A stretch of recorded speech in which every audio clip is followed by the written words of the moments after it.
up, you guys? Marty Schwartz here, GuitarJams.com. Look at that. Gibson ES335. It's from the year 2006. Bought it used. I highly recommend finding those used guitars. You can save a lot of dough by doing that. I was in New York City doing some stuff, and obviously there's amazing music shops there, and I'll give them a shout out. 30th Street Guitars in New York City. Went in, tried a bunch of different guitars out. This one just screamed beauty and screamed my name when I was playing it. Just felt right, you know? And sometimes when you feel that right one, you got to get it. This lesson is an answer to some of the feedback I got on my last Stevie Ray Vaughan lesson. Was some of those speed flurries that you hear blues players like Stevie Ray Vaughan or Joe Bonamassa, obviously. Thought I'd break some of that stuff down for you. So we'll zoom in, and I'll show you what I'm talking about. I've actually got more like just straight up classic licks that you can learn. I'll leave a link down there, a couple signature style licks in this little module I created that's not on YouTube, so you can go check that out. But let's zoom in and start shredding some blues. All right, here we go. All right, so I had a lot of questions about playing kind of some of those fast or faster blues licks in my last Stevie Ray Vaughan style lesson. And, you know, probably Bonamassa plays super fast blues licks where he, like, picks every single note, which not many people can do. You see superhuman at that particular thing. So this probably comes a little more from the Stevie Ray Vaughan mold, but it's kind of both those guys because they both had those fast flurries. Keep in mind the fast flurries are a lot better when they're mixed in with slower licks and open space, you know? You don't want to just be flurring unless you're Michelangelo Battio. But anyway, I'm going to go to the key of D minor.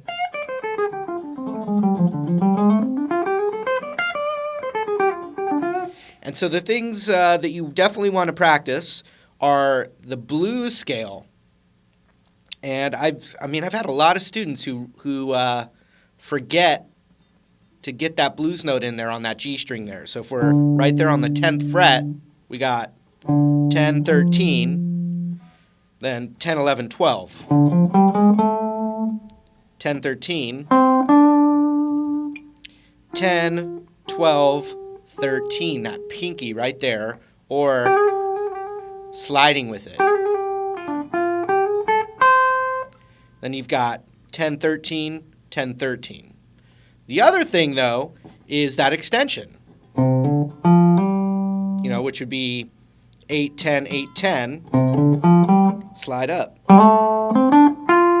Then you've got 10, 12, slide up, index finger to the 13 of the B, to the 15, 13, 15, but then you also have the blues note right there.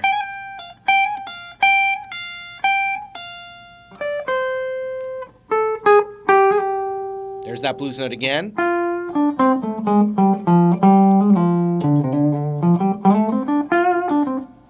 So those are just things to practice a lot of.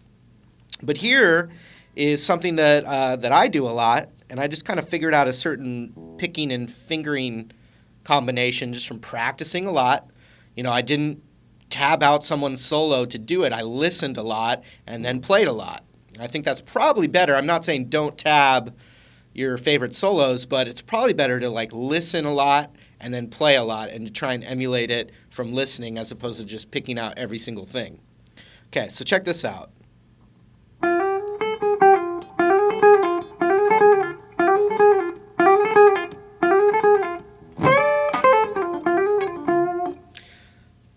I'm not expecting you to do that, from watching, but here's what it is.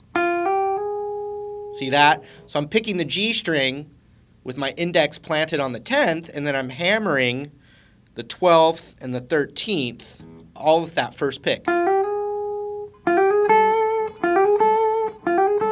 And then I'm picking again on the B string right there on the 10th fret.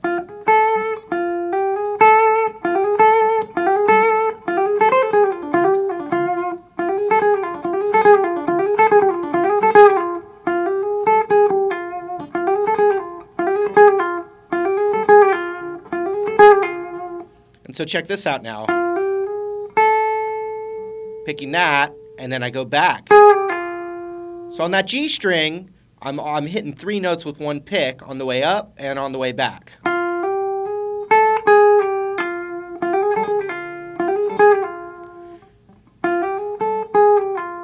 And I happen to be doing an upstroke on that G on the way back.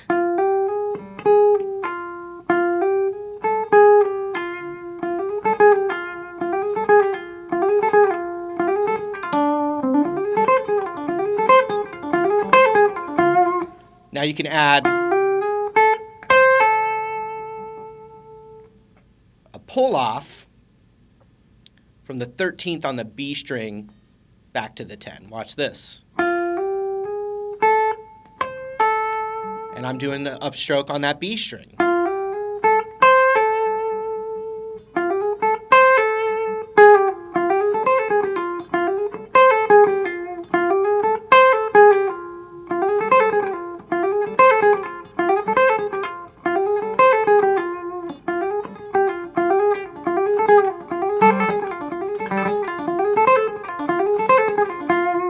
Like I said, I didn't get that from really like playing something really slow and emulating it. I got it from just jamming a lot. Jamming a lot with other people, with jam tracks, with a looper, and just figuring little things out that worked for the ergonomics of my hands, you know?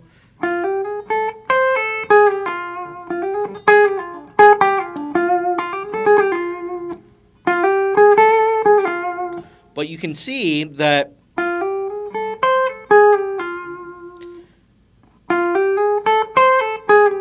if you look at my right picking hand, it didn't pick as much as the amount of notes you heard.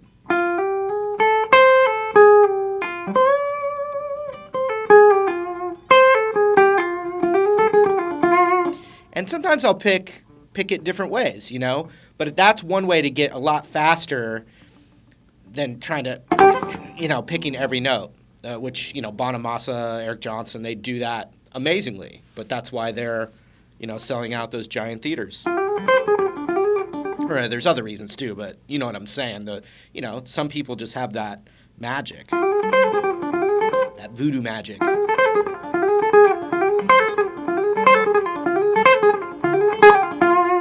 All right. So one cool thing though, I like this too.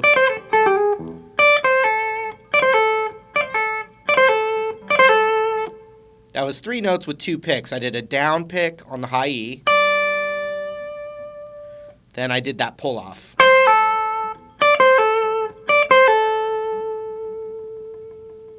And then I actually like doing this.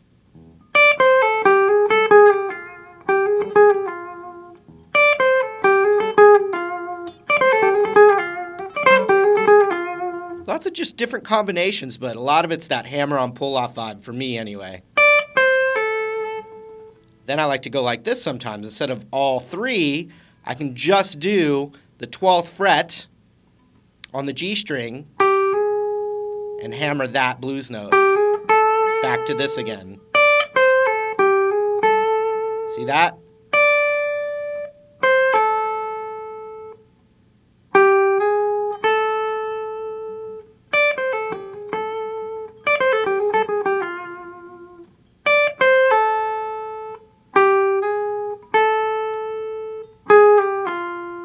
Then back down.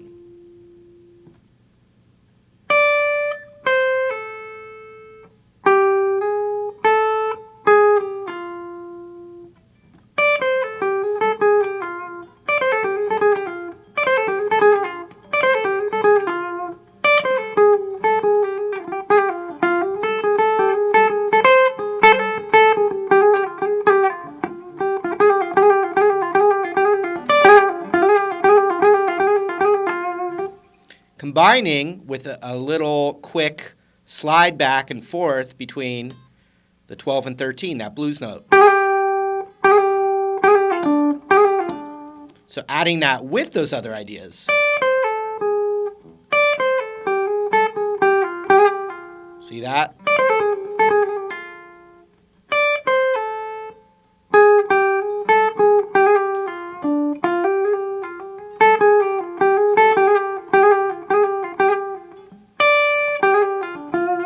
like that string skipping, that little blues note, skipping the B string altogether and going to that high root right there. A la my buddy Eric Krasno does that a lot.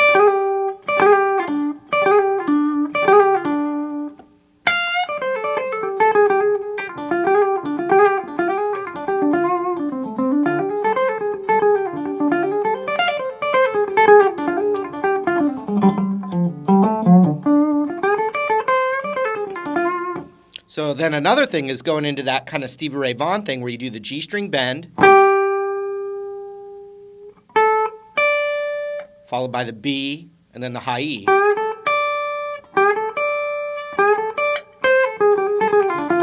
Into that thing I was showing you.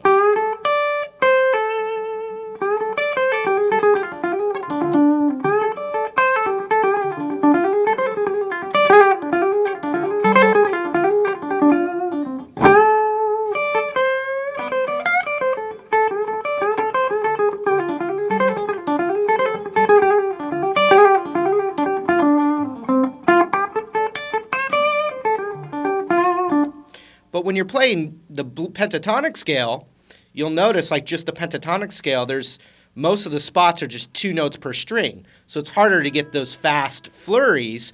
But when you add that blues note, now you have little parts of the scale that have 3 notes for hammer on and pull offs, and you just can play faster stuff that way. You know, when I'm here,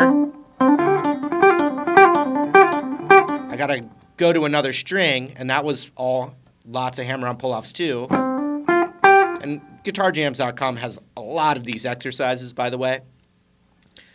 Shameless plug for you guys.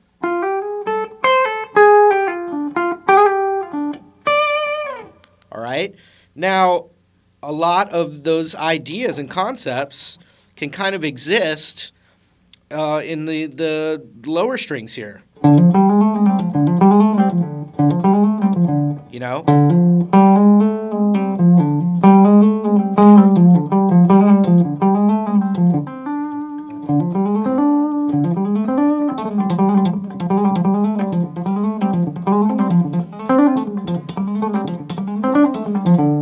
So I'm playing a lot more notes than I'm picking with my right hand.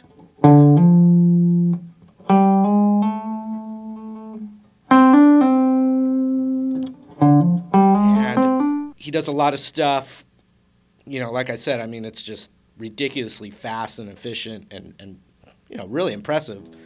He does a lot of stuff where he's playing that pentatonic stuff like I was showing you, but instead of playing the 13 on the high E, and Eric Johnson, you know, I think he's kind of taking from Eric Johnson a bit, he changes it to the 9 there. So instead of the 13 on the high E, he's playing the 12 on the high E. You know, Hendrix did it, Stevie Ray Vaughan too.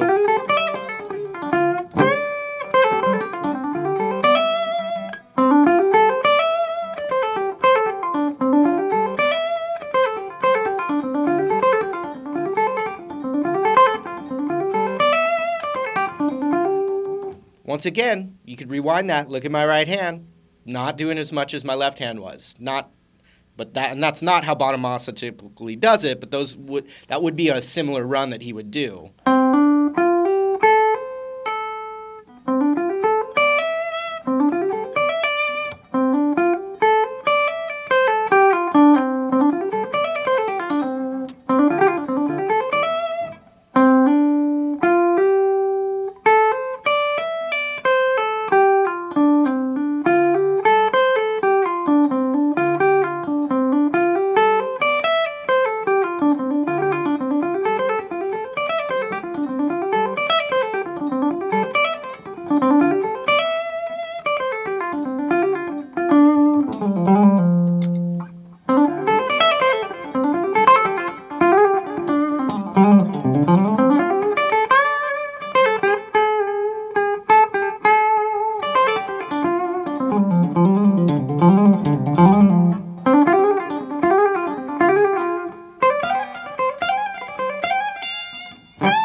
just put a little slapback delay there, just for the shiggles.